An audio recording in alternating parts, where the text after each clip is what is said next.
Welcome to the First Read Ultimate Spider-Man podcast, where we break down Bendis' iconic run on Ultimate Spider-Man, issues 1 through 160 in Earth 1610.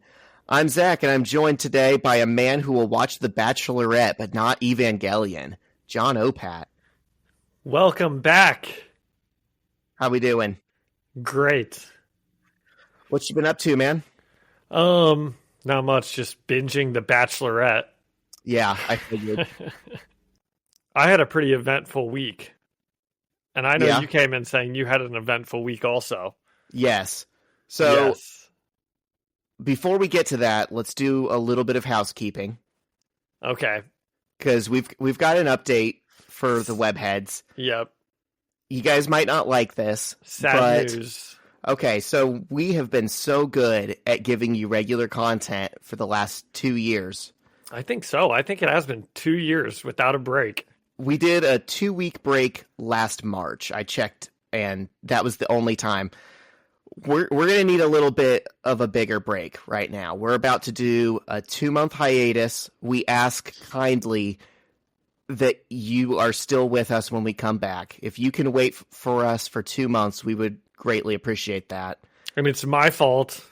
It's not Zach's fault. It's Well, mine. The first month is your fault. The second month, I also... Well, let's explain. So, Yes, unfortunately, I have to have a surgery done coming up here at the beginning of December, and it's a jaw surgery. That's why I'm a 33-year-old man about to be 34, and I've been in braces for like 2 years, because the first time I had braces as a kid, I didn't wear my rubber bands, so now my bite is all messed up, and I have to have a surgery to get it fixed, so... Obviously, having a big jaw surgery will make it hard to do a podcast where we come on here and talk for an hour and a half every single week. So unfortunately, we have to take a break for that, and I apologize. But if you guys, this is a learning experience, because if any of our listeners are in braces or have kids, make them wear their rubber bands. That's so funny that you say that. I used to completely disassemble my braces. I could take the brackets and the wire off also. My orthodontist hated me. I'm sure he did. I'm sure you were going in like every other week to get stuff fixed. Actually, no, my orthodontist loved me. I kept him in business. My mom hated me. Yeah. Well, I'm very lucky because my orthodontist happens to be my cousin. So I'm getting a steal on these braces. I mean, not really. It's still like very expensive, but not as expensive as it should be. And he does not do the surgery. So I'm not getting a steal on the surgery. Well, that's good that you seem well connected. I feel like you're like the Pawn Stars guy. You've just got a friend in every industry. Dude, it is sometimes we must be so in tune with each other, Zach, because I have been watching Pawn Stars this week, and I have a Pawn Stars thing to talk about. It's in my notes. Is it from? I mean, what are the odds of that? What are the odds? I just always get a kick out of like anything can come in the door, and he's like, "Oh, I've got a good buddy of 30 years who's an expert on this exact thing. Let me call him down." Hang out for 5 minutes. He'll be here. He'll be here in a minute. Yeah. Somehow they're always 5 minutes away.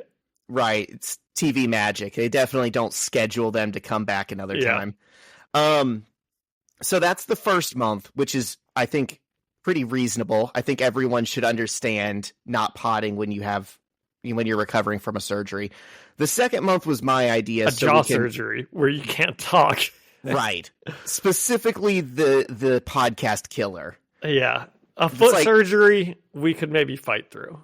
This is like tearing your ACL for a podcaster. Yeah. The second month was my idea because I kind of want to build back up a bank of episodes. Because there are some weekends where it's just hard for us to schedule time to get together, and we've been making it work for a long time, and it would be really cool to take that, take a little weight off our shoulders. So here's the plan. You guys are getting this episode. You're getting the episode next week that will drop on November 24th. And then it will be radio silence until February 2nd. So please keep us in your hearts and minds. Don't forget about us. We can't wait to see you guys back in February. That's a long time. I know, and I'm so sorry for it. Yeah. But the listeners will have to come back because we'll be finishing up the Ultimate Spider-Man run. Right, exactly. So we're really just building some suspense to finish those last 20 issues or so. That's right. We set out on a mission, and historically when John and I set out on a mission, the last time we did it, we said we were going to rise to the top of this pyramid scheme company, and that didn't work. So we are not going to fail at this one too. By God, we're gonna get to the end of this run. Yeah. Okay. Was that our housekeeping stuff? That's housekeeping. Yep. You want to tell me your Pawn Stars thing? Since now it's all I can think of. I'm wondering. Okay. It's sort of Spider-Man related. So I was watching an episode and somebody came in with Ultimate Fantasy number 15. Looking Amazing to sell Fantasy. I'm so dumbass. Yes. I have that written down. Well, you just probably gave Marvel $1 million idea, which is to make an ultimate version of that and call it Ultimate Fantasy. Yes, Amazing Fantasy 15, which famously is the first appearance of Spider-Man, Wallflower Peter Parker. They were flipping through some of the pages, and it made me remember when we read it. Yeah, but he got offered $7,000 for it, and he didn't take it. So I looked up what it's worth. Apparently, an Amazing Fantasy number 15, which is graded out of 9.6 on a 0 to 10 scale, sold for $1.1 million. Can you believe that? I didn't know the exact valuation, but when you said $7,000, I was like, they're trying to rip this guy off. Well, this one got graded out of 5. Okay. So obviously not the same as a 9.6, but it's still in good condition. That's still fine to good condition, they said. Yeah. So the guy, one of his buddies, of course, came in, who was right down the road, who knew about this stuff. He said it was worth $15,000. So, the guy was trying to get I think the lowest number he'd go was 11, and they couldn't make a deal. And I looked up how much that was worth. The episode was probably from years ago. I looked up how much it's going for. Amazing Fantasy number 15 out of 5 grading scale. What do you think it is? In today's market? In today's market. I mean, the real answer, and this is an economic lesson for you kids. Whatever someone will pay for it is worth whatever someone will pay for it. So, if the last one sold for, let's say, $20,000, but there's no better rated copies of that issue that are for sale, and someone just wants that issue, they will pay well over the previous high asking price if they can and they want it. I'm going to say 20. Well, like you said, the worth and the value, and I'm putting it in quotes, is, right, just because you see things online that say, okay, this is how much you could buy it for, that doesn't mean that's what it will sell for. But right now online, I think the market price is about $50,000 to $60,000. Jeez. What a mistake from Rick the Pawn Star guy. And you know what's really funny about that? What? You and I read it for free on Marvel Unlimited. Yeah. And I printed off a picture of the comic. And I've got it slammed on my wall. Okay, so that was my Pawn Stars story. That was my Spider-Man thing I had to talk about. I was going to save it to the end, but we did it here. Okay. Do you want to hear? Yes. When you lived in Vegas, did you ever go to the pawn shop? No, I didn't. And everybody asked me that. But it was always like insanely crowded. You know, the line's like out the door to go there. And it's not like I watched the show back then. But I remember when I would like come home, they'd be like, "Oh, did you see the Pawn Stars thing?" Because that show must have been like huge at that time. I think that was Yeah. probably right when it was like peaking. And no, I wish I had now, you know, of course, but oh well. So in 2019, this was when I quit the door-to-door sales job. I had like $200 in my bank account. I'm sorry. You didn't quit. You were promoted to customer. That's right. Okay. When I left that prestigious institution, I had $200 in my bank account, which was 200 more than I had in my bank account the entirety of the rest of that year. And, you know, I did the most responsible thing I could, and I flew out to California, went to the last Warp Tour ever, stayed on a stranger's couch, then flew out to Vegas, did a week in Vegas, then went to Disney World, proposed to Shyla. And in the midst of that adventure, I got a free poster of a band, 4 Years Strong, and did a meet and greet with them at Warp Tour and got it signed. And kind of as a joke, I was like, I'm going to see if I can get on Pawn Stars. And I was in the pawn shop and I was like, yes, I'd like to sell my original, authentic, hand-signed 4 Years Strong poster from the last ever Warp Tour. I'm seeking $1,000 for it. And they're like, do you have a certificate of authenticity? And I was like, no. And they're like, yeah, we don't even bother. Bring in one of your friends. They're always bringing in people. That's true. Surely they've got a guy for Warp Tour signatures. Yeah, the Punk Rock Museum's just down the street. So I'm guessing you didn't see any of the people that were on the show, or else you would have mentioned that. Yeah, absolutely not. It was, I mean, there was like probably 40 people working in this pawn shop, and none of them are on the show. Yeah. Oh, well, that's still pretty cool. Did you look around? Did you see anything cool in there? It was a lot of like coins and guns, and jewelry. Yeah, that's most of what it is. Dude, it's such, you think, gosh, everything in there is probably so overpriced because it's on the show. People want to buy stuff from there. No, right? It's like you don't see the stuff on, like in the show, someone will bring something in and they'll be like, oh yeah, this is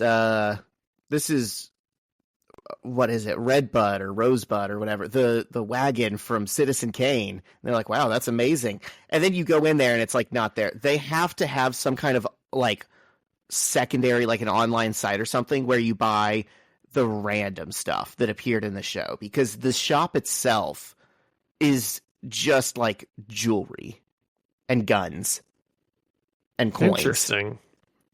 Oh, well, I'm sorry I didn't go there. I'm sure that would have been very interesting. Yeah. All right. You want to hear what I've been dealing with this week? Please. Okay. If you're squeamish at all, listeners, especially about mice, you can skip ahead a little bit. Zach, do you and Shyla ever get mice in the house? Not in the house. We have a detached garage, and when we first moved here, there was a mice problem in there. Well, I don't really ever either, but occasionally I will open up under my kitchen sink where the trash is, and I'll find mice droppings, and it just ruins my day, and it just ruins it. I just hate them so much.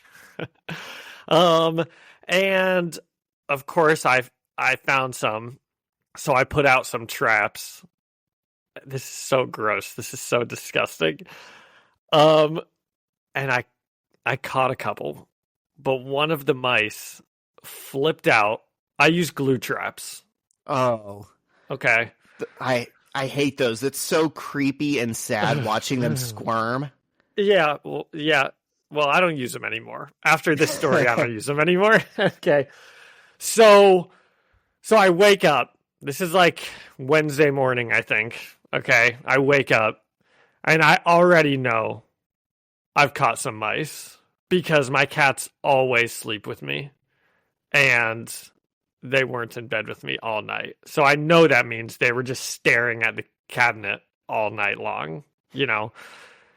And I went downstairs and Zach, it was a mice massacre in my in my kitchen, the room I'm in now, and the room on the other side of the kitchen, there were mice organs strewn across the 3 rooms. Oh my because God. one of them, I told you guys this is gross. I told one of them got caught in the glue trap and sat there and struggled, and it was just in the cabinet. You know, the cats can't get in to under my cabinet because I don't want them getting under there, you know. But one of the mice got stuck in a glue trap, freaked out, managed to flip it over and finagle himself halfway between the cabinet and the outer world. So he was quite literally frozen in glue, and I can only imagine the torturous death that mouse experienced at the hands of my cats as they just literally ripped him to shreds. Because he was stuck. I mean, he was stuck there. He was a sitting mouse. So anyway, that was really gross to clean up Wednesday morning, but no dropping since then. And you know, I make a joke that I like using the glue traps because although they are awful, I want their mice brothers and sisters to hear them struggling. You're sending a message. I am. I'm sending a message, and so far the message has been received. Because I haven't had any more problems and I haven't had any more droppings, and I didn't have a big problem anyway, so I figured it was only like 1 or 2, and we'll see. Wow. But anyway, dude, I hate them. I hate them so much. If any listeners have mice, I hope you can relate to how much I hate them. I think they're cute. I hate catching them and killing them and stuff. I just don't want them in my house. I don't.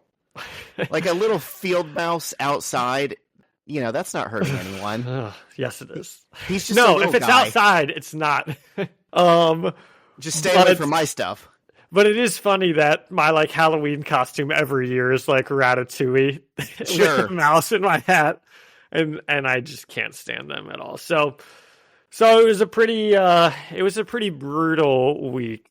For the Sounds mice, like it. For the mice, more for me. Pretty ultimate week at the It was a OPAT pretty house. ultimate week, dude. It was. Yeah, man. Well, this was fun. We got to 20 minutes, Oh my and I don't gosh, think we we've are at 20 minutes. scratched the surface of all the random on our minds. I have more to talk about at the end of the episode. I do too. We should probably get into Spider-Man. Let's do it. All right, but first, a word from our sponsor. Mice traps. Every business says they're better, but the ones that earn and display the BBB seal back it up. It instantly identifies businesses that are committed to operating with integrity, honoring promises, and telling the truth. Makes you wonder why every business doesn't have it. So look for it, because it's looking out for you. That's why it's the sign of a better business. And find a better business anytime at bbb.org. All right, getting into Ultimate Spider-Man issue 11, written by Brian Michael Bendis, art by David LaFuente, colored by Justin Ponzer, and lettered by VC's Corey Petit. We open on Bad Guy. I called him Spider Fraud in my issues. Spider Fraud. Yeah, you know, fake Peter Parker. And he's putting on the Spidey suit and mask, and he's saying, or he's thinking to himself, I'm not Spider-Man. Which is a good little callback to like 2 issues ago when he said, I'm not Peter Parker. Yeah. And he's thinking about how stupid Peter must be that this is what he spends his time doing. But then he finds a web shooter and thinks, actually, he's got to be kind of smart to build this. And then he thinks, no, I take it back. He is stupid because a smart person would have sold this for a lot of money. Have we talked about that before? I'm sure we have. I feel like we've said that before. That he like comes up with an invention and he's like, wow, this is going to be great for just me swinging to use. around. Yeah. And Spider Fraud goes outside and starts learning to swing.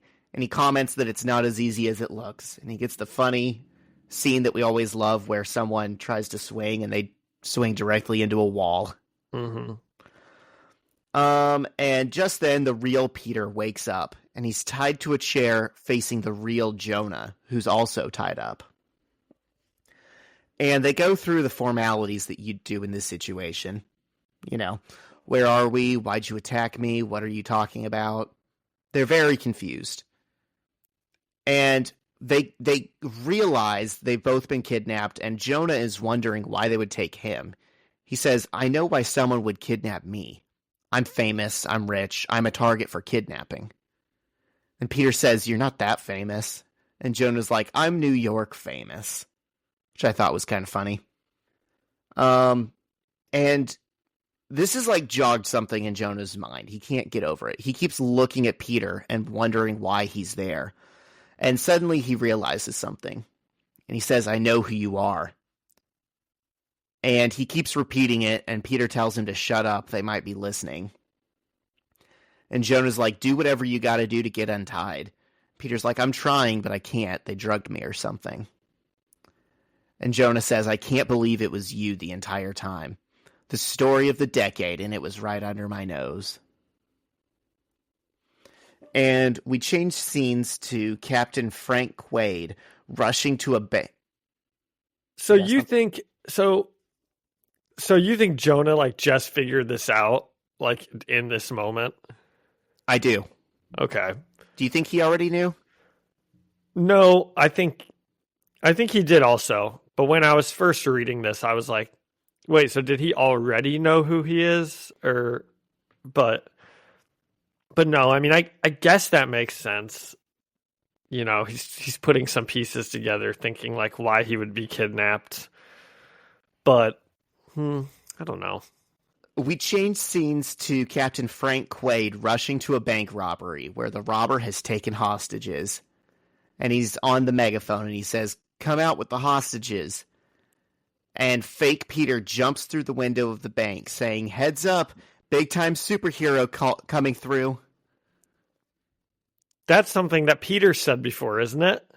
Yes, John. I was going to ask if you recognize this. This was a callback to issue 6 or 7. The first time we see Peter in his like full Spidey suit when he's swinging into the school to fight the Green Goblin. This is a pretty, and it's the same pose that he's doing here. It's a pretty famous panel that Bagley did, and that panel is also actually the basis of our podcast logo. That's what I gave to Alyssa and said, yeah, I kind of want something that looks like, you know, his eyes here, the way that Bagley draws these eyes. Oh, okay. So that's cool. I like that there's like some like, I don't know. They think they have like an iconic enough panel from this run to reference, and they're kind of right. I think it's just cool. Yeah. It's building on itself, not on like the original run. And people on the ground are super disappointed in Spider-Man. They're like, oh man, I thought this was a good guy. I liked him. And we see a montage of Peter beating up, fake Peter, evil Peter, beating up cops. And when he's done, he calls his mysterious partner. And the partner is indeed watching Peter and Jonah from behind a one-way mirror. And they inform each other of what's happened so far on their ends. And fake Peter says he made way more money in one night than they were ever going to scam out of Jonah. And he also says he took tons of mutant growth hormone. And he calls the person on the other end baby. He says, baby, I just made more in one night than we were ever going to make off of Jonah. Yep. So now he said baby and tiger. Sure hope this is someone he's dating. Yeah. And she tells him, I told you to lay off that mutant growth hormone stuff. And he tells her to get rid of Jameson, but to do it in a way that's useful and gets the So kid do you think talking. this is like Banshee? No, it's like another thing. It's like steroids. But I guess Banshee is too, but there are several. Because Banshee's made from Wolverine, right? Yes, it was, yeah. But There's And also Wolverine was made from scientists because that's how mutants were made in this universe, right? that's true. Yep. Okay. I hate that. But in the main universe, It's ultimate, bro. It is. There are several drugs that are like specific drugs for mutants. There's like mutant growth hormone and kick, which is like what we call banshee in this universe. Essentially, it just all does the same thing. It's just a metaphor for like being addicted to drugs. Juiced up. Yeah. Okay, so they're going to kill Jameson because they don't need him anymore. And she goes into the room that Peter and JJJ are in, and she starts talking to them. And we can't really see her face. She's kind of in shadow every time. And Peter asks who they are and what they want. And she says, "We want what everyone does. Everything we can get our hands on." The who is a little harder to describe.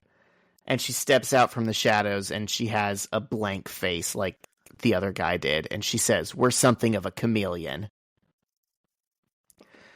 And she transforms into JJJ.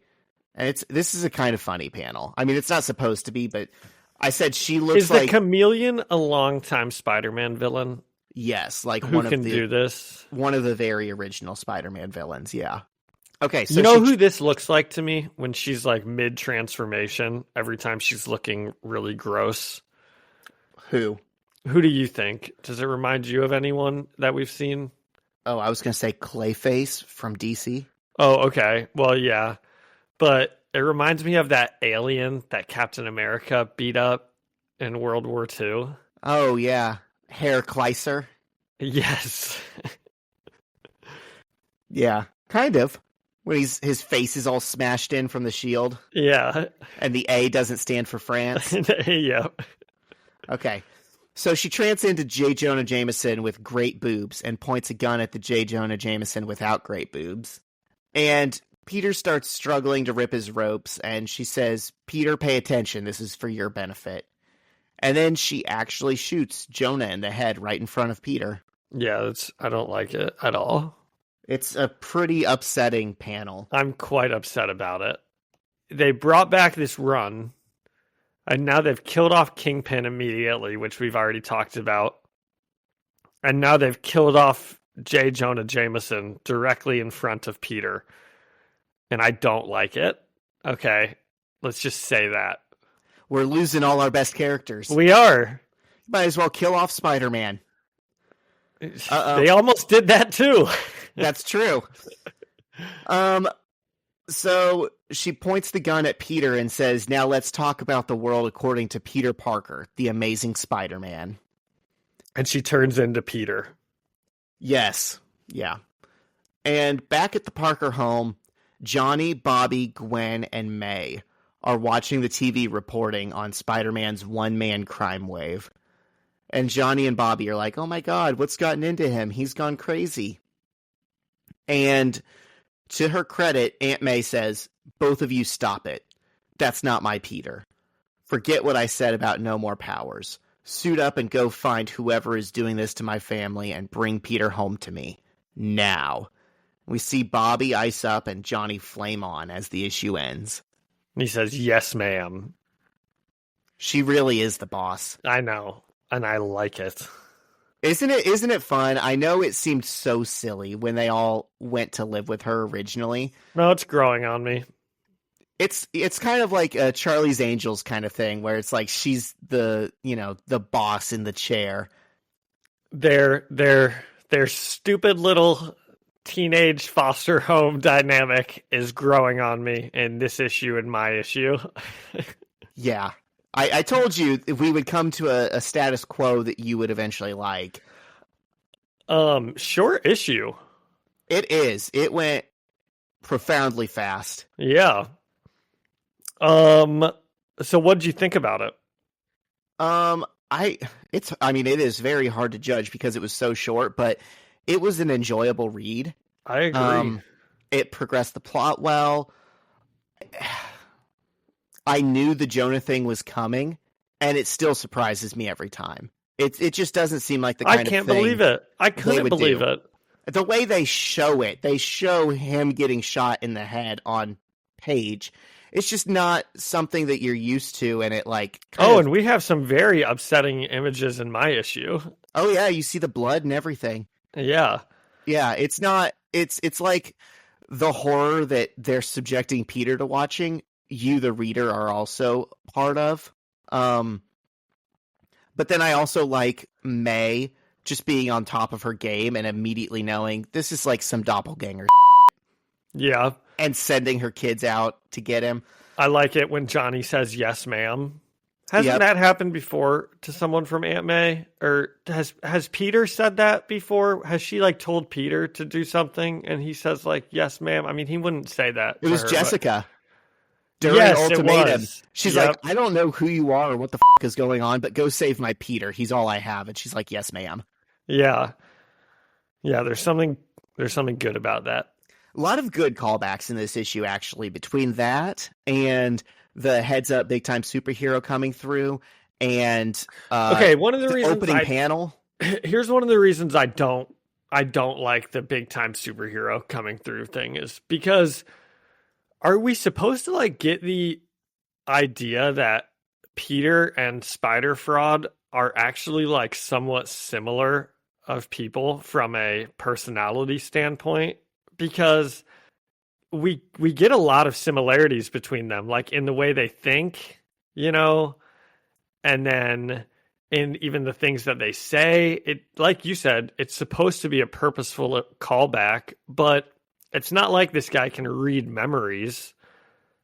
No, but I think there is some utility to having them be somewhat similar, you know, because the idea of having an evil Spider-Man is what if Spider-Man was evil? It's not what if a completely and totally different person became Spider-Man, even though that's what's happening on the page. We want a little bit of similarities so that we're like, oh, you know, we really do have a good Peter behind that mask. And if you just changed a little bit, he could be this like psychopath. Okay, I get it. What's our grading scale? Okay, so I gave this one $7.5 million stolen from the bank by Spider Fraud. Okay.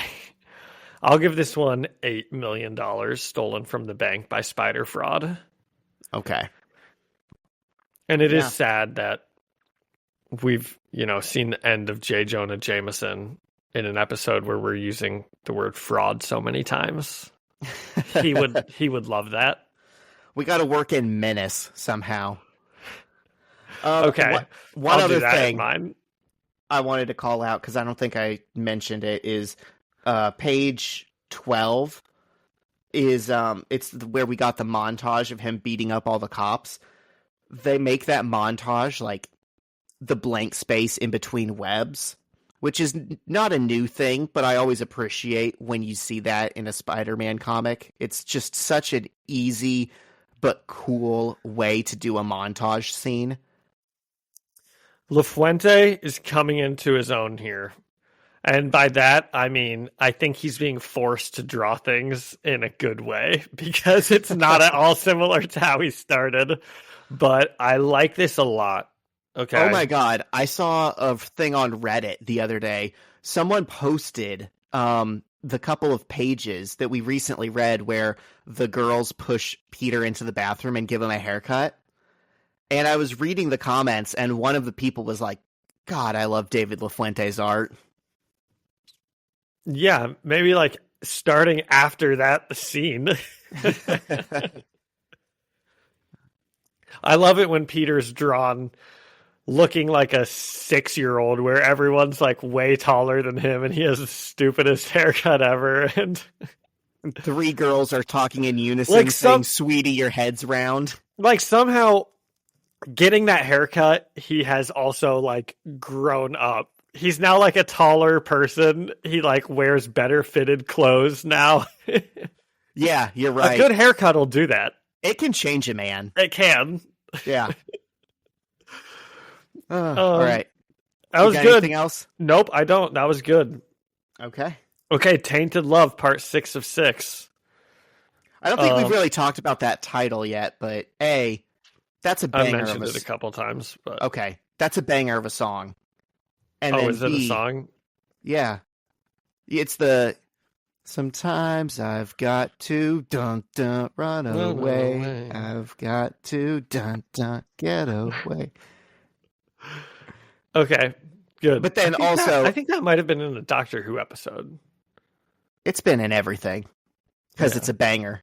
It is. But also, it's such a good title for these issues that seem like, because this started with Kitty. I'm not so sure it is. Well, because that's only talking about like the Gwen and MJ and Peter like kissy storyline, and that feels like a very small part of this, like this arc. I don't think it is just talking about that. I think it's talking about our chameleons who definitely have something weird going on. And I think it's talking about Kitty and how angry she is at everyone and her,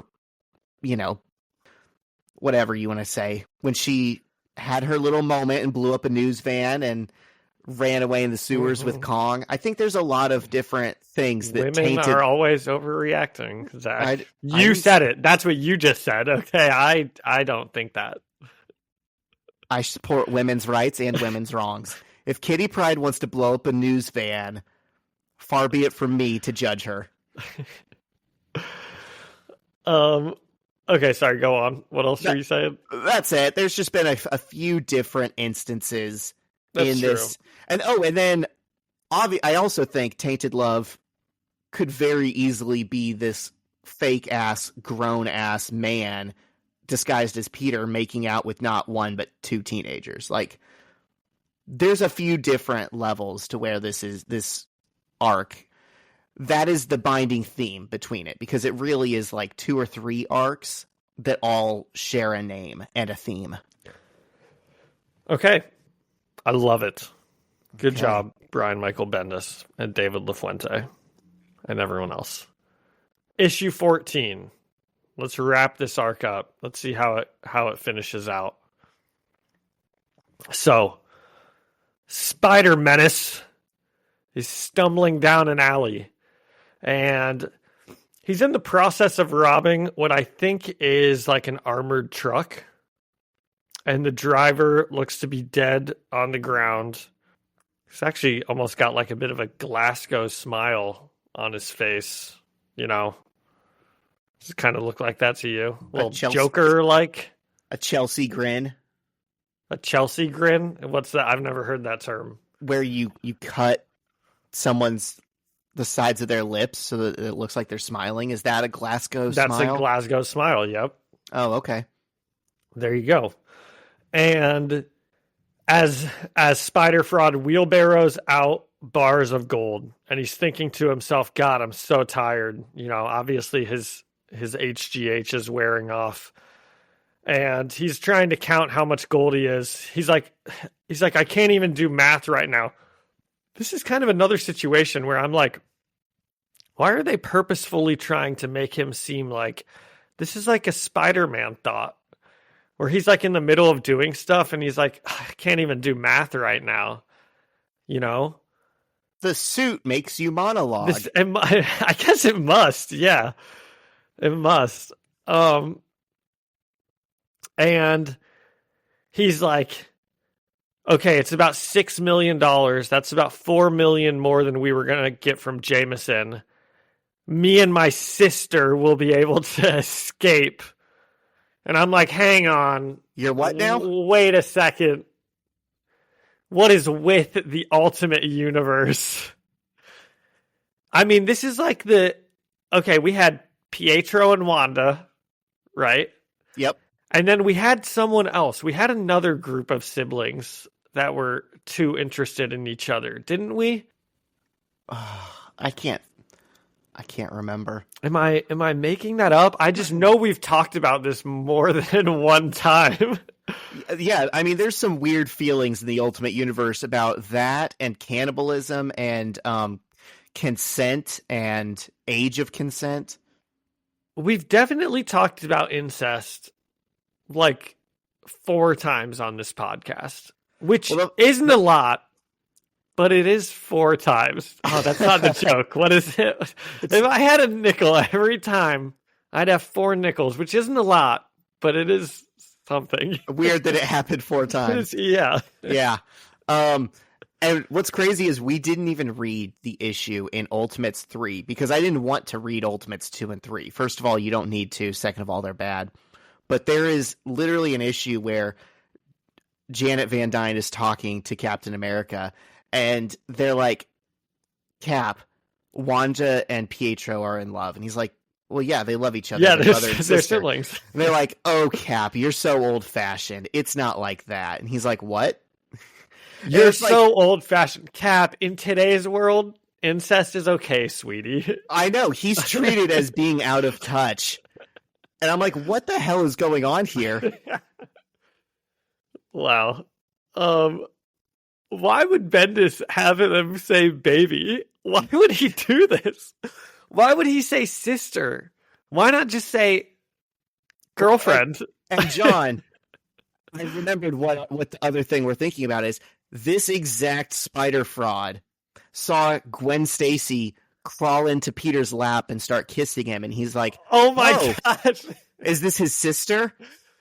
And I was like, I don't think he grew up with many healthy relationships. It's weird that your brain would go there right away, spider fraud. Yeah, he's like, oh, okay, well, in my experience, any girl that lives with you that kisses you or has sex with you is your sister. That's got to be the relationship. Okay. Gross. Let's move past it. Okay, we'll just move past it. All right.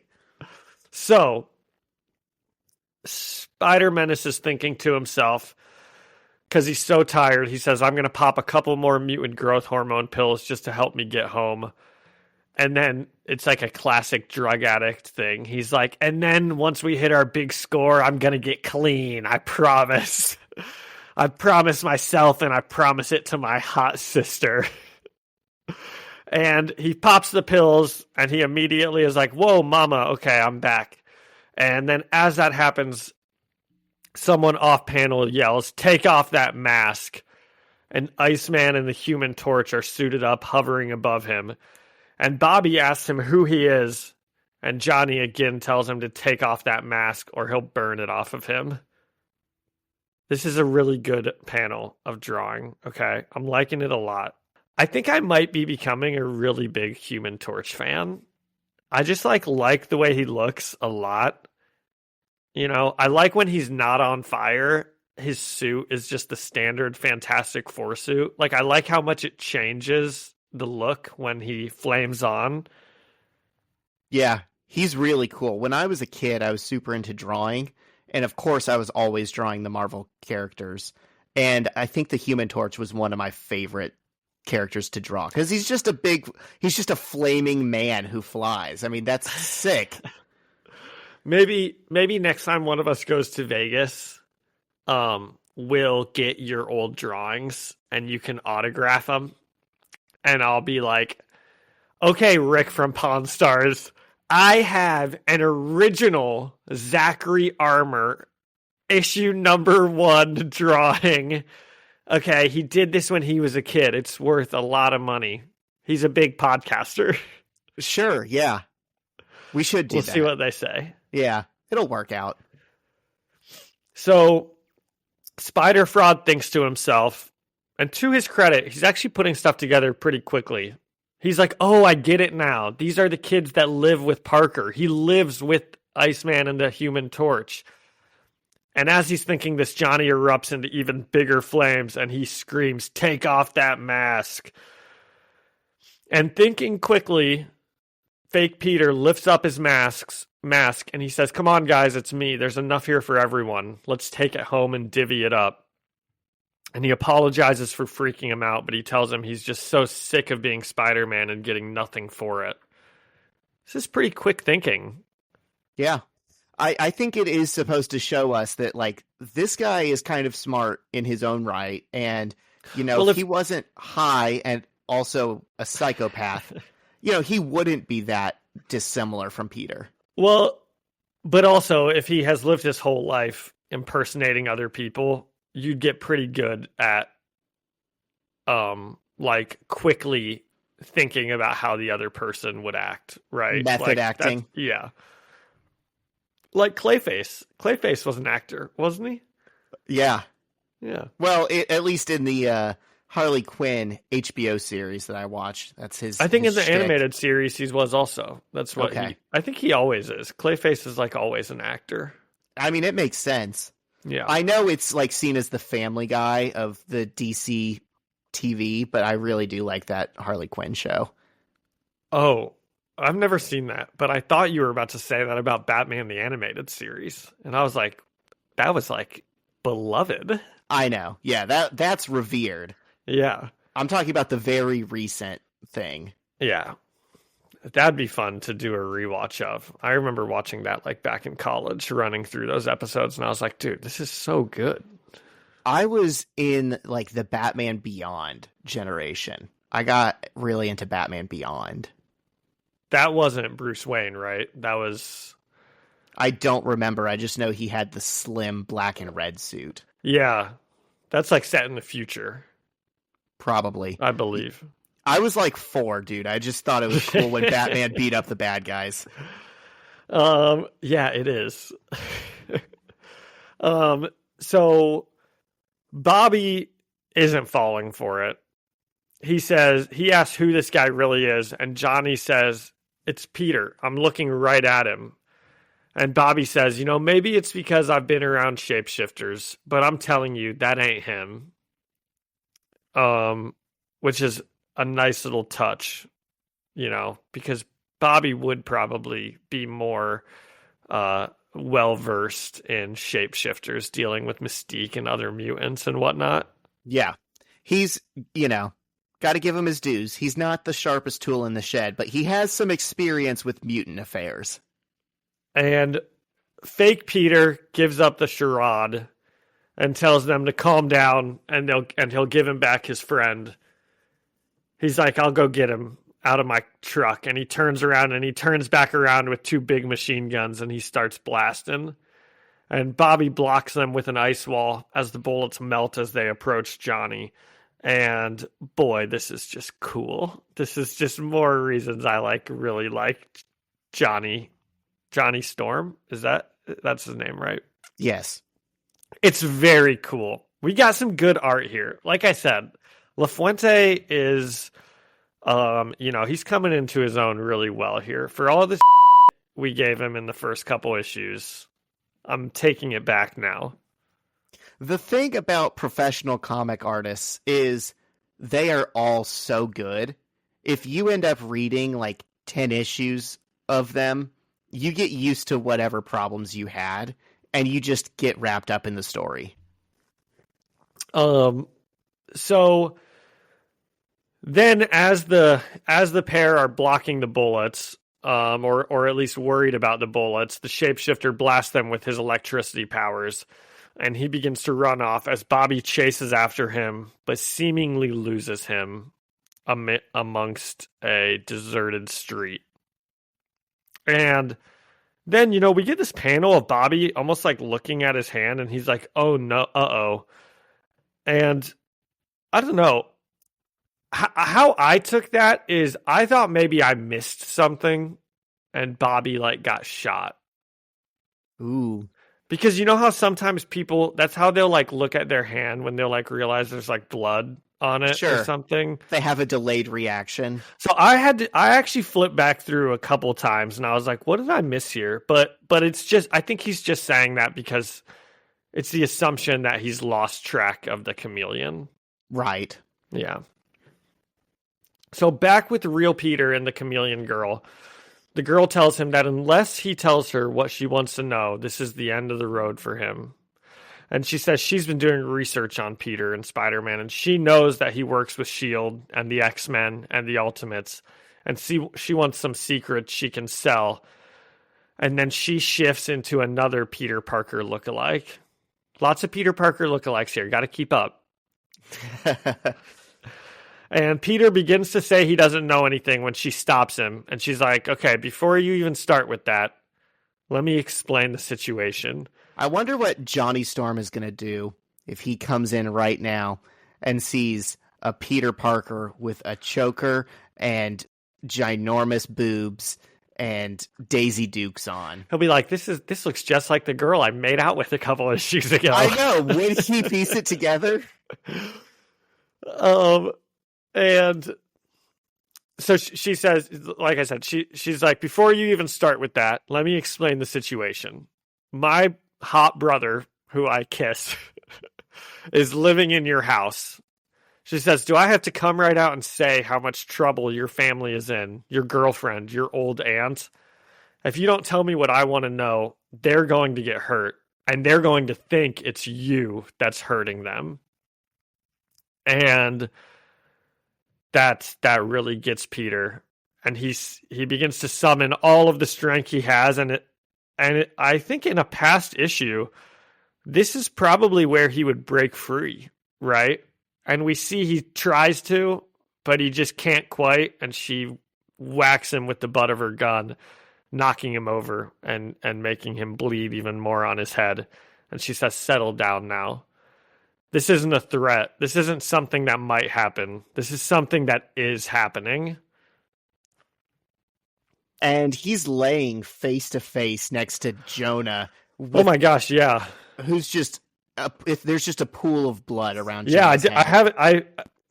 This might be the first scene we've seen back with them in this issue, but when we see panels of this warehouse that they're in, I mean, it's you get the shot of the classic person who's like tumbled over dead, and there's like blood pooling from his head. You know, it's very upsetting. I don't like it at all. J. Jonah Jameson is historically one of my favorite characters.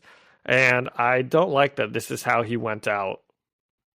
So just then, her brother jumps in the window. And he just says, kill him. We've got to get out of here. And he yells that Peter's friends, the Teenage Superhero Brigade, are after them. And now we've got 3 Peters all next to each other. 3 Peters? 3 Peters. Am I the only one that thought a Mexican standoff was coming here? Where Johnny and Bobby were going to jump in, and they were all going to be like, I'm the real Peter. Kill him. Shoot him. I was like certain that's where this was heading. Get the meme of all the Spider-Men pointing at each other? Oh, if this was made today, we definitely would have gotten that. And the siblings begin to panic. They're like, I told you we shouldn't have messed with the plan and blah, blah, blah. And the brother's like, you killed J. Jonah Jameson? What in the world? And she's like, you told me to get rid of him. And he's like, I didn't mean kill him. And it's like, I kind of thought you meant kill him also. I mean, you said like, get rid of him. So yeah, I thought that was the instructions as well. Yeah. Especially since now he's just jumping through the window and he's like, kill him. We got to go. Right? Yeah, this guy is he's hopped out of his mind on mutant. I guess maybe he is. Yeah, he's not thinking straight. And as the siblings begin to panic, Peter finally manages to break free of his restraints. He dodges the gunshot that they shoot at him, and he immediately punches fake Spider-Man, the boy fake Spider-Man, before being blasted with more electricity. But then the siblings kind of look at each other worried. And the girl says, can't you feel it? Can't you feel what's happening? And we see a panel and we can see their breath. And then the entire room turns to ice. And Johnny Storm flames up through the ice floor. And he screams, I have never wanted to burn someone more than I want to burn you. I don't know what you are and I don't know who you are, but I bet you're the kind of person that has a lot of trouble when someone burns all of the oxygen out of the air. He's very cool. And we see evil Spider-Man choking and his tongue's hanging out. It's awesome. And then Bobby jumps in and he freezes both of the chameleons in a big ice cube, kind of like how he did to... Did he do that to Kitty just a couple issues ago? But she broke free, obviously. Yeah. But these guys can't break free. I mean, it's kind of his one attack move, right? Freeze him up. Yeah. Like, he's obviously not going to impale someone with an icicle. So all he does is just freeze people and immobilize them. And Peter, he gets up and he asks them how much damage the spider fake did. And and Johnny looks at him and says, "Dude, we didn't know. How could we know?" And he looks pretty torn up about this situation. You know, I feel like Johnny is showing a lot of like he feels really bad that he wasn't able to tell, you know? Yeah. Poor guy. How could he have known? Like he said. Aunt May knew. And Bobby knew. That's true, yeah. So Johnny's like, "Who's this guy on the floor?" And Peter says, "It's J. Jonah Jameson. They shot him right in front of me." And Johnny goes to check on him, and he says, "This dude's still alive." How is he still alive? He took a blast directly to his head. Point blank. But you know what? That is fine, because I'm happy he's alive. I didn't want him to be dead. I was certain that he was. I mean, I was 100% certain they had killed off J. Jonah Jameson, and I was not happy about it. So he probably should be. And yeah, I'm sure. I mean, they killed him. They shot him in the head point blank. He's had blood spewing from his head. There's a pretty massive pool of blood on the ground. Yeah, and not to be morbid, but okay, I could imagine them saying, "Yeah, he's alive right now. He still has a heartbeat." Sure, I could buy that. I don't think he's going to make a recovery. I mean, this dude's like brain dead at best. Nope. Nah, he's fine. Good. So Peter's like, "Johnny, you need to get him to a hospital ASAP." And Johnny flies Jonah away to get help. And Peter and Bobby discuss what these people are. And Peter's like, "They know who I am. They know who all of us are. We can't kill them, obviously." And then Peter has an idea. He's like, "I know exactly where to put them." Did you know where this was before the page turned? Yeah. Yeah. It was pretty obvious. I love it. So we turn the page and we see we're at the Triskelion. And Carol Danvers is talking to the brother, who's just in his like faceless chameleon form. And she says, "You shouldn't have messed with our boy Spider-Man. He doesn't deserve that." And she says, "You and your sister are going to rot here."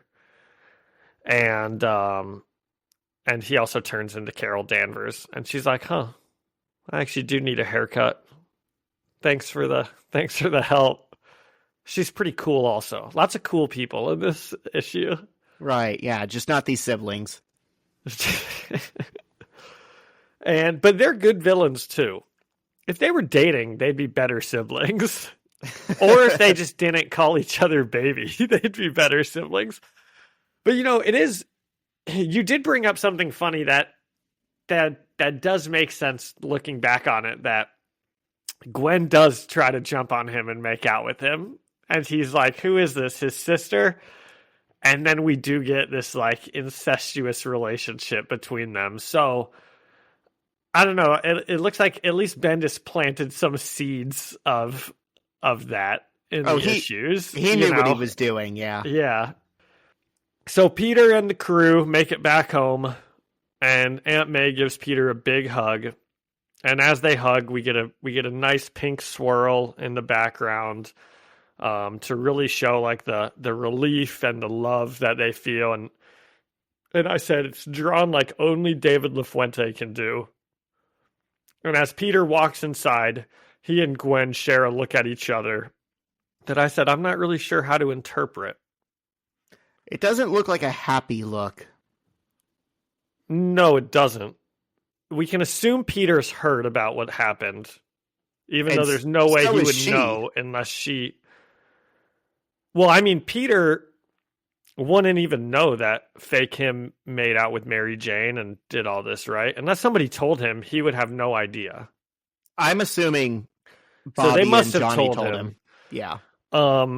But, you know, that's just unacceptable. Isn't this like the second time that someone has impersonated Spider-Man and done some stuff, and we've been like, why is his girlfriend getting mad at him about things that somebody else did? Dude, this is the second time that Gwen personally has had her life ruined by a Spider-Man imposter. Because the first one killed her fucking dad. And her, right? Or Well, I mean, that was Carnage. That wasn't impersonating Spider-Man. yeah, it impersonated her right before it killed her, I think, or something.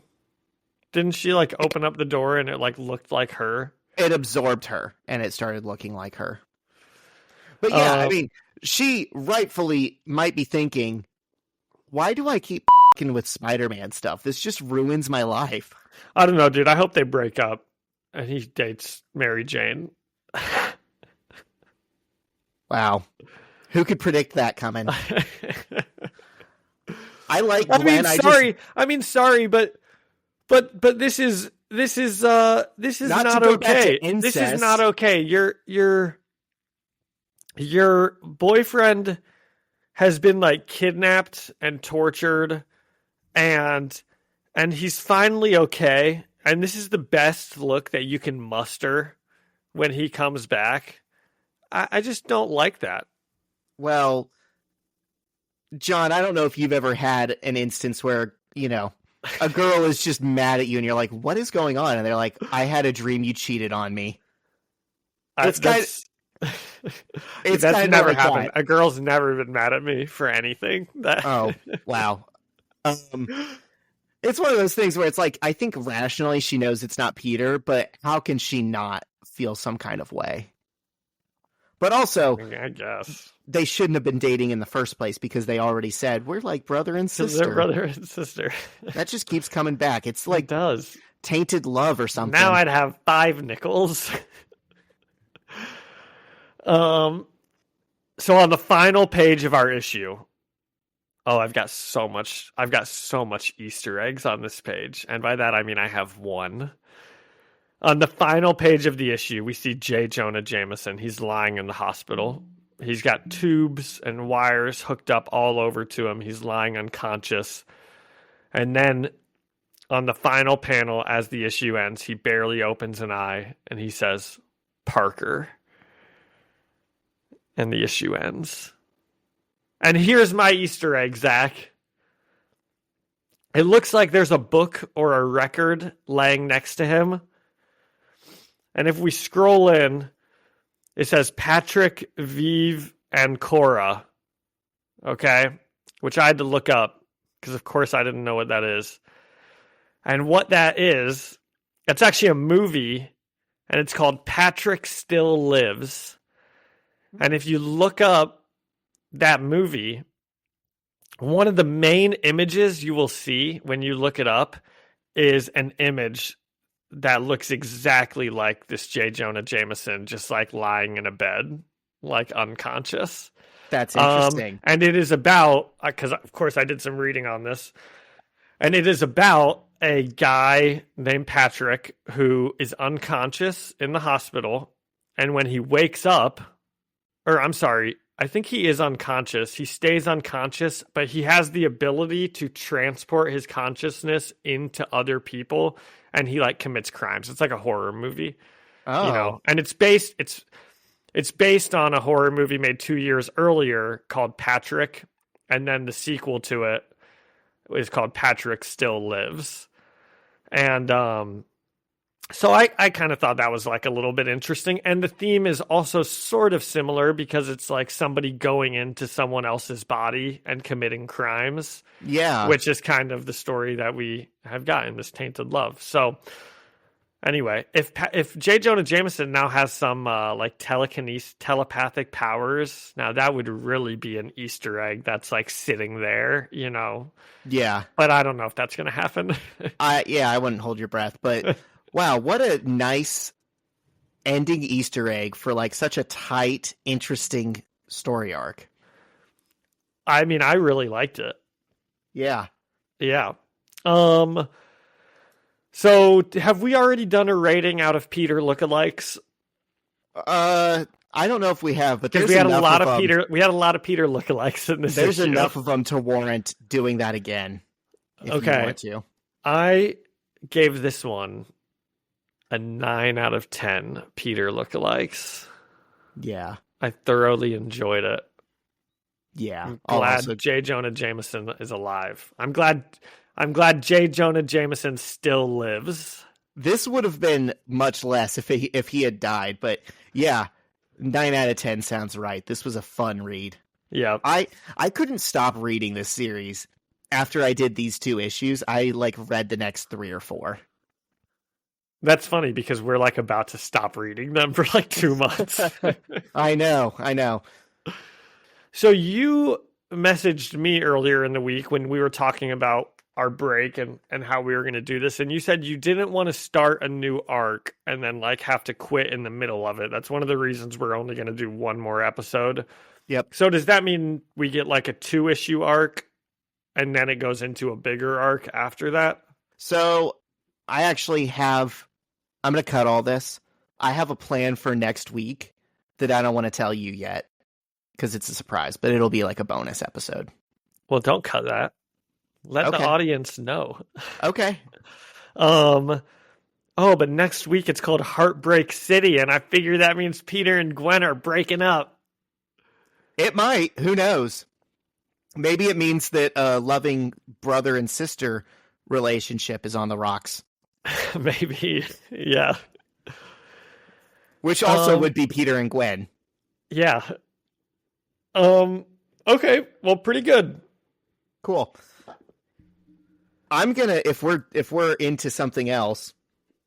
Yep. Do you have anything else on these issues? Yeah, sort of. So this is a good transition I'm gonna launch into. So this last page of Jonah in the hospital is also framed very similar to something else, even with all the shadows encroaching around his hospital bed, the ceiling and the walls. It looks like he's in a very narrow, dark space that's getting darker. And the light is going out around him.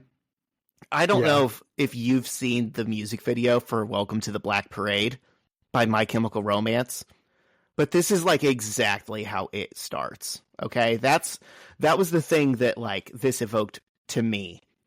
Interesting. And the transition here is My Chem announced a tour next summer where they will be playing the Black Parade in its entirety. Which is that an album? Is that the album? That's their biggest album, yeah. Okay. I've heard the song, obviously, and I happened to listen to it this week because we're just always so in tune, even when we don't know it. It's just synapses firing across the universe. Yes.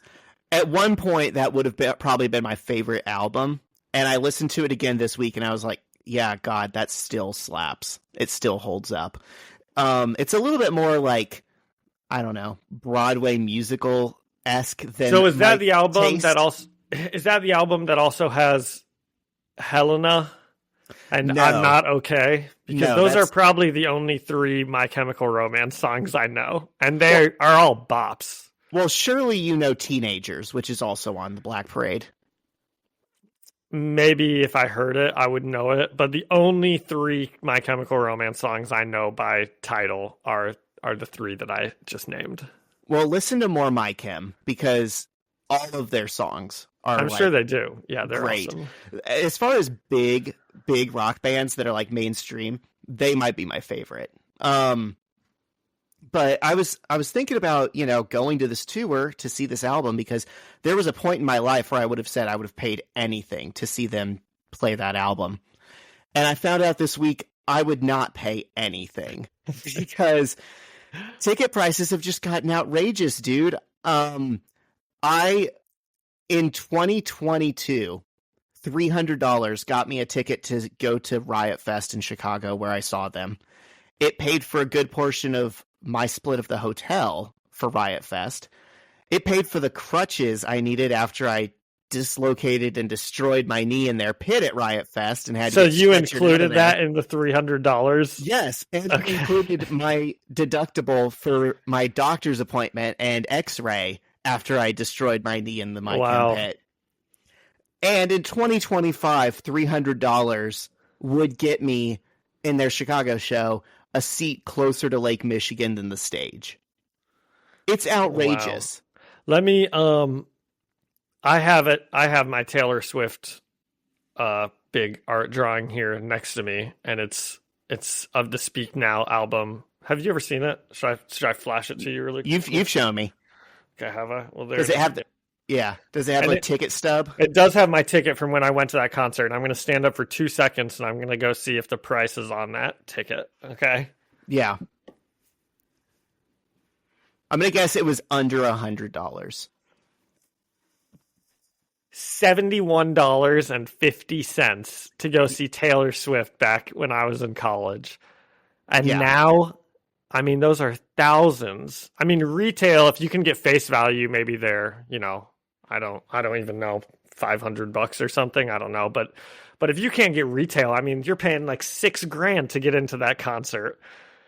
It's insane. I hate Ticketmaster. I hate Live Nation. I hate capitalism. Yeah, me too. I should be able to see bands that I like and it not set me back financially forever. Okay, are we into something else?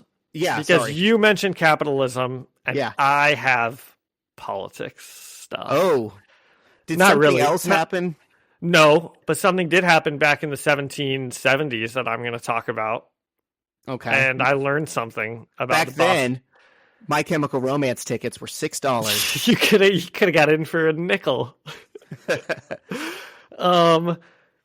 Okay, so the kids are learning about the American Revolution right now, and we covered the Boston Tea Party and we covered all the different tax acts and everything like that. And I was reading about the Boston Tea Party, Zach, and there's a bit of bad history going on about it that it's just slightly different than what most people think. Okay. By the way, anyone who's listening, if I'm wrong, that's fine. I'm just wrong about it. You can, you can correct me or whatever. Okay. So the British were raising all these taxes on things, right? They did like the Stamp Act and all these different things. And then they did the Tax Act. And the consensus is, well, they raised the tax on tea. So to protest against that, they all went and threw tea into the harbor, right? Right. Wrong. What they actually did was lower the tax on tea for the East India Trading Company so they could more profitably bring tea into the colonies. It wasn't a tax on the colonies. It was a tax break for the British and for the East Indian Trading Company. Interesting. This was one of the original tax breaks for the rich. And that's what led to the Boston Tea Party. That's what they were protesting. They weren't protesting in that specific situation a raise in tax on themselves. They were protesting a tax break for the rich. And I just love that so much. And I did verify that with a couple different sources on the internet, obviously. So you never know, but I'm pretty sure that's actually what happened. And I just think that's I love that. That is the coolest thing. Why don't we as leftists weaponize nationalism in the way that the right does and be like signal boost stuff like that and be like, yeah, it is patriotic and American as hell to hate tax breaks for billionaires. I know. I wish that I had learned about this before we got into the chapter on the Boston Tea Party, because I will probably talk to the social studies teacher about this and just be like, hey, I read this. Have you ever heard this? And who knows what she'll say. I'm not going to argue with someone about it. Just if you're listening and you think I'm wrong, that's fine. I don't really care. But it would be interesting to get her opinion and see what she says on it. Because who knows, maybe if she's never heard that, she'll start, including that in future years to talk about. Sure. And that is patriotic. That's patriotic as hell, if you ask me. I think it is. I think it's way cooler than, I don't know, wearing an American flag diaper to a NASCAR race or whatever people do these days. I agree. So that's my politics. That's the kind of stuff that keeps us the number one politic podcast among comic book fans. Love it. And we actually, I don't know if we want to do this now. We actually did get some really, really nice listener comments after last week about our political takes and other stuff. Do we want to read those? Or do we want to save that to the end? We can cover it right at the end. I'll let you read them. You've got them. Okay. Well, cool. We'll do our nice reviews at the end. These are my things. Okay. Did you watch the Jake Paul Mike Tyson fight last night? No. I knew it was on, but I didn't care about it. I figured Jake Paul would win because he was like a heavy favorite, and I guess he did. So yeah, I watched it and it was pretty sad watching a 58-year-old man looking like he's about to have a heart attack in the ring, just getting demolished by a 27-year-old. Yeah, like a juiced up 27-year-old. Yes. Yeah. Steroid Junior. Oh, it's too bad. It's too bad he couldn't connect on just one punch, man. You'd think if Mike Tyson can still probably throw one good punch and just like knock him out, but that's what they were saying this is going to go one of two ways. Either Tyson's going to lose or he's just going to give it all he's got in like the first round and knock out Paul, which obviously didn't happen. Yeah. Yeah, it kind of sucked. It was kind of boring. I kind of figured it would be. But I bet they both made a lot of money. Well, yeah, and that's great. That's what it's really all about. Yeah. Yeah. We freed AR. That's on my notes. I had been... Yeah, that's right. I have to remember to put a bet on the Jets this week. I had been boycotting the Colts for 2 weeks, and we got my boy back out there, so... I'm a football fan again. Betting against the Colts has been one of my more profitable bets recently. I hate you. Against the Vikings, that was a pretty obvious one. And then the Bills last week? It's like a 3.5 point favorite against the Colts. I mean, they just don't have a chance. Jets, I think, are a 3.5 point favorite this week. Anthony Richardson can't throw the ball. John, I hate you, and this podcast is over. Pat McAfee said we're going to the Super Bowl. Okay. Well, he's right about stuff sometimes. Yeah. Okay, that's good. Well, I hope he plays well. I mean, he won't, but I hope he does. Well, I'm starting him in all 7 of my fantasy leagues. Or maybe he will. You never know. I did look and see if Jalen Hurts had already had his bye, because in my other league, not the listener league that I'm in, he was on he's on waivers, and I was like, well, if Jalen Hurts is going to go through bye, it's not a bad QB to pick up, but he already had his bye, so doesn't matter. Yeah. I'm starting him in all 7 of my leagues, not because of evidence, but because of faith. You are a good fan. Yep, I know that about you. He's my guy. Kurt Signetti signed a big contract extension. 8-year contract, the IU coach. Love it. I was so scared he was going to leave immediately after this season. Well, he still Alabama. could. That doesn't really mean anything, But they can buy it out. Yeah, they're throwing everything in the kitchen sink at him to keep him in Bloomington, which is good. They should do that. Yeah. Oh, big Ohio State game next week. I know. I'm excited. My mom was at one point like, oh, I kind of want to go to that game, but your father won't go with me. And I'm like, I'll go. And she's like, well, I guess I have no one to go with. I guess I'm not going. And obviously I can't afford the tickets myself. It's in Ohio State, I think. It is.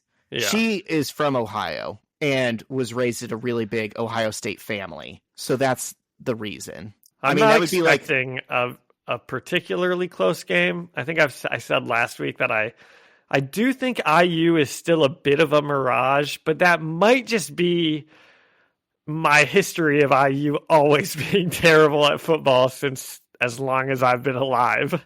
I have been to many a Ohio State IU game in Bloomington over the years, and they always go about the same way, which is like, wow, IU actually has a pretty good offense. We put up 35 points. The problem is Ohio State put up 70. There's a really famous picture. Do you know who Lee Corso is? I'm sure you do. Of course. Um, Former IU coach. Old school coach at IU way back in the day. And there's like a really famous story that they played Ohio State one year and IU went up 7-0. So Lee Corso called a timeout, took the whole IU team over to the scoreboard. They took a picture of the scoreboard up 7-0 so they could then put that on the like pamphlets to try to get people to go to the school. Like that was like their advertisement campaign, like the cover of the advertisement campaign. And I'm pretty sure they lost like 49-7 that game. That is hilarious. But isn't that like the funniest thing? That's like the most IU thing. I love it. I need to see them beat down Ohio State. That'd be awesome. Columbus. That would be awesome. Injected into my veins. Yep. I don't know, okay, if this is a common male experience growing up or if I was just insane, but did you ever have like do the franchise mode in a sports video game and get really, really attached to these fictional computer-generated characters and like come up with backstories about them? And no, because every time I do a franchise, I never did the like create player franchise. I would just do like the 1 year, I'd like pick the Colts, right? Yeah. But I would like always try to go like 16-0, obviously. And then you'd be like, okay, I'm not going to quit if I lose, right? And then you quit when you lose, I'm like, turn it off really quickly before it saves. Well, on NCAA College Football 11 on the Xbox 360, I had a franchise where I was like the coach of IU. And it was like 28 years running. I did it from like when I was in high school through college, like, and then during the pandemic, I did what you said. Like I was simulating preseason games and I accidentally simulated a regular season game too. And I was like, that might break my 28-year undefeated record. And I turned my Xbox off real fast and it corrupted the whole file. I was so sad. I had played that career for so long. Oh my God, dude. That is like heartbreaking. That was like the moment I gave up on video games. And I can still remember, this is so stupid. I can still remember some of the like fictional players that I had, for 4 years at a time. And some of them I made and some of them I didn't. And they were always winning all the Heismans and the Blitnikoff. Oh my gosh, all the that awards, is awful. Breaking all the records. Some of them were like I made and they were so stupid. Like I had a cornerback named Ramon Malone. And then like 20 seasons later, I had his son, Ramon Malone II. I had a quarterback named Cam Summers that was a mixture of Cam Newton and Scott Summers. So he's the ultimate athlete and the ultimate leader. Oh, dude, that actually like really would have like hurt me if I did that. Like played it for that long and then you lose all of that. Yeah. I'm so sad that I can't go back to that. But anyways, that's to say that was the fictional IU team in my head all these years that we deserved, was just the powerhouse of powerhouses. College football isn't even fun to every other program in the country because IU exists. And it feels so good. I didn't never know you were such a big IU fan. I'm not, because what was the point of actually watching the games? I would tune in to a few games a year and watch him get blown out and say, it's not our season, and then play my little video game. But IU's kind of been my team for like all college sports. Nice. And this is actually their season. It is. That's where I was going with that, is like, is this the start of that in reality? Probably not. But no, because they're going to get humiliated by Ohio State and it's going to corrupt the file. But for 10 weeks, it's been nice to pretend. No, I'm just kidding. I mean, I don't know. They're ranked like top 5. They theoretically could could put up a good game. You just never know. They haven't really played anyone too great, you know. Here's the thing. They could lose this game. They'll and still keep make it- the playoff. Yeah, keep it close enough and still get a good seeding in the college football playoffs. Yep.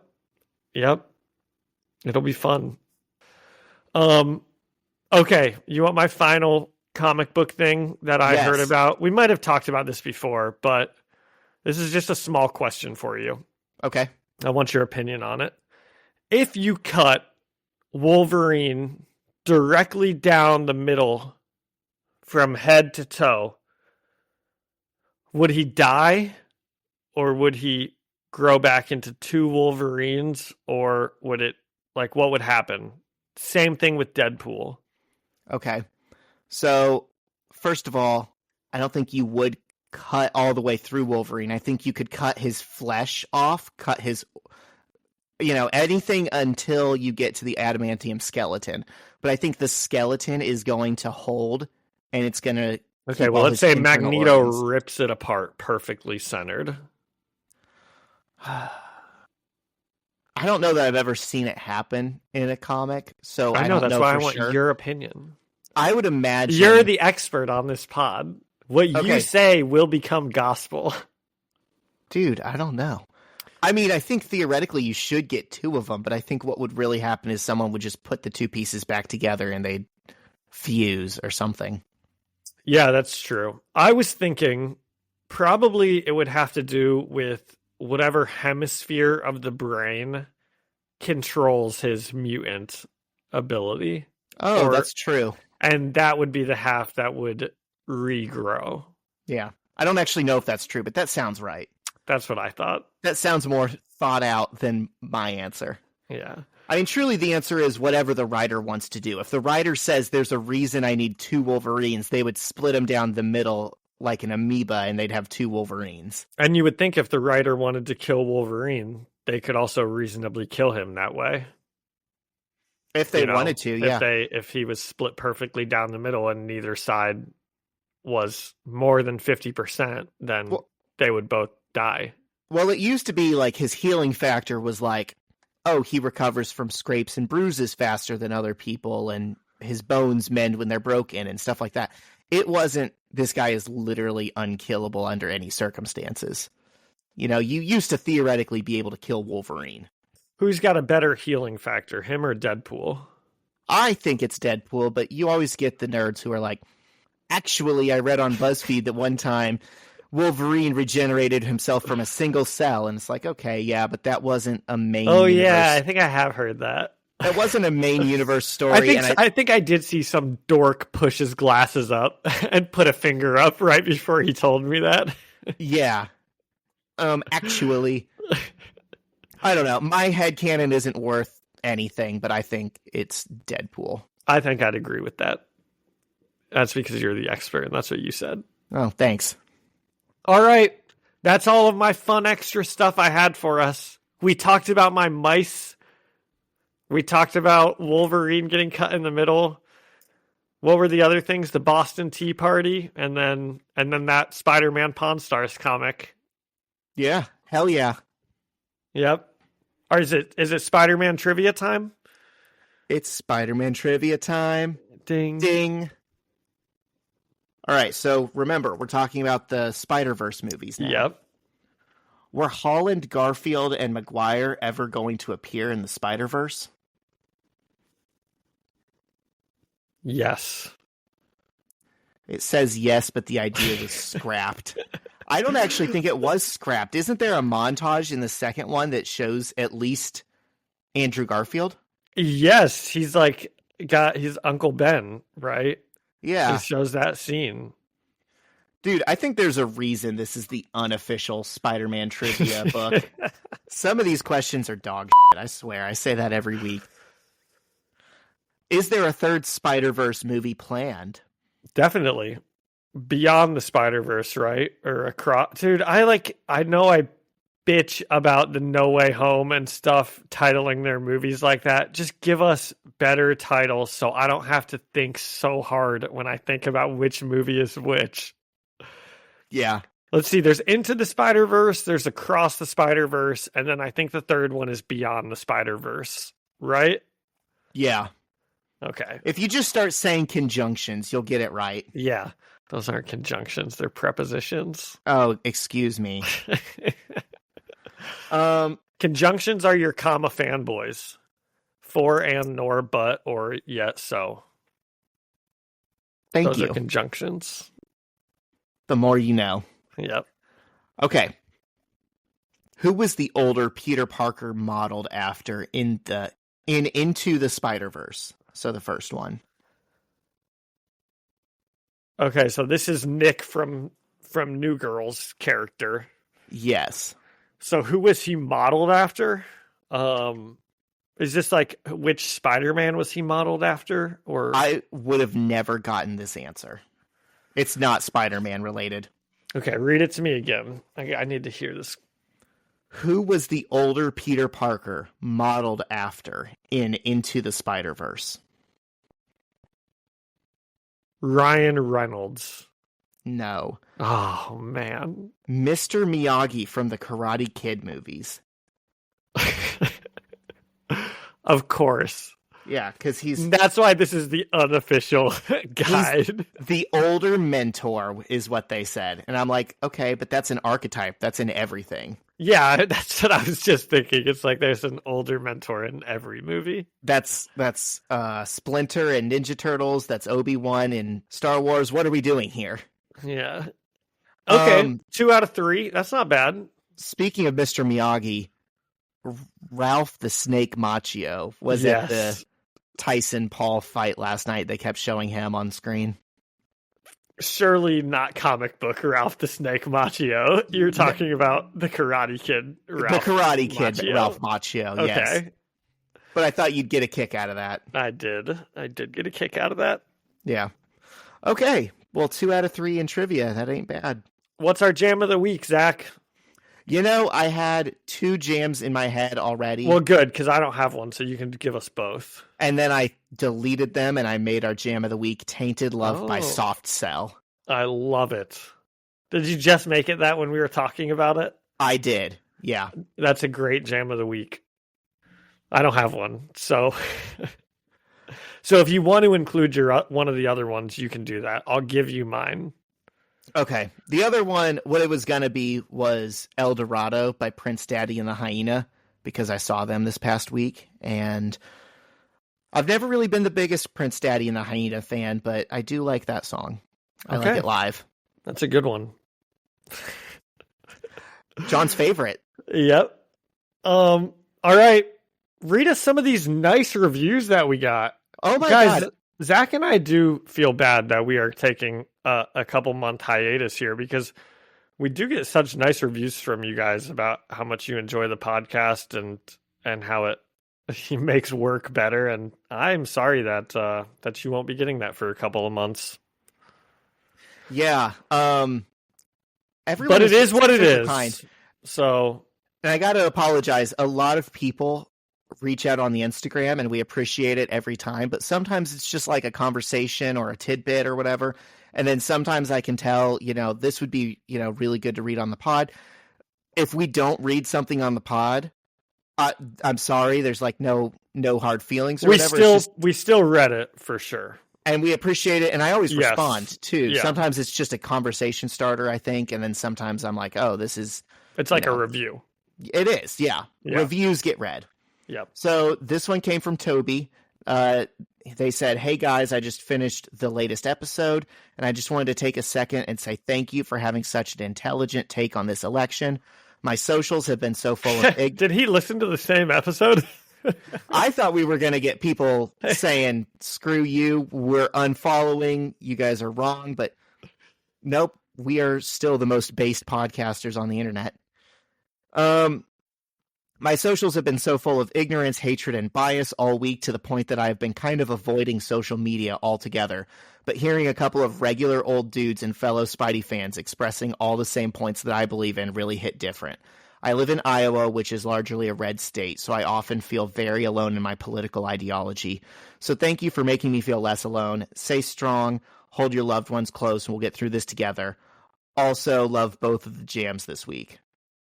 Nice. I forget Thanks what for reaching the out, jams Toby. were. One of them was Killing in the Name of. Oh, yeah. I don't remember what yours is. Probably that Wonder Years song. Probably. And then I feel like I had another one. I'm going to look in my messages to you. This other one is from Jerry. Jerry says, "What a difference in art. I stopped reading and focused mostly on descriptions in the podcast. I didn't realize just how jarring the change was. Off topic, but Absolute Batman 1 was actually a pretty interesting take on a story that's been done to death. So a quick little pod mention would be pretty cool. I'm getting sad that we are getting to the dreaded issue 160, and I hope you guys keep it up even if it's a monthly chat. You guys make my Sundays something to look forward to." I think we'll keep up something after we finish this run. Yeah. I wouldn't mind reading some of this. What's it called? Not Ultimate Batman, Absolute Batman.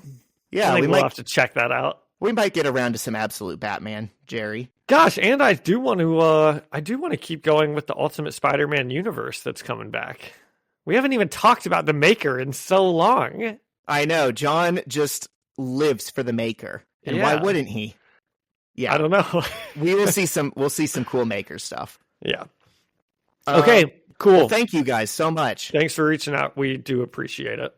Sorry, we are going to not be giving you content for 2 months, but you know what? Then we'll be back with a vengeance. Yep. An ultimate vengeance.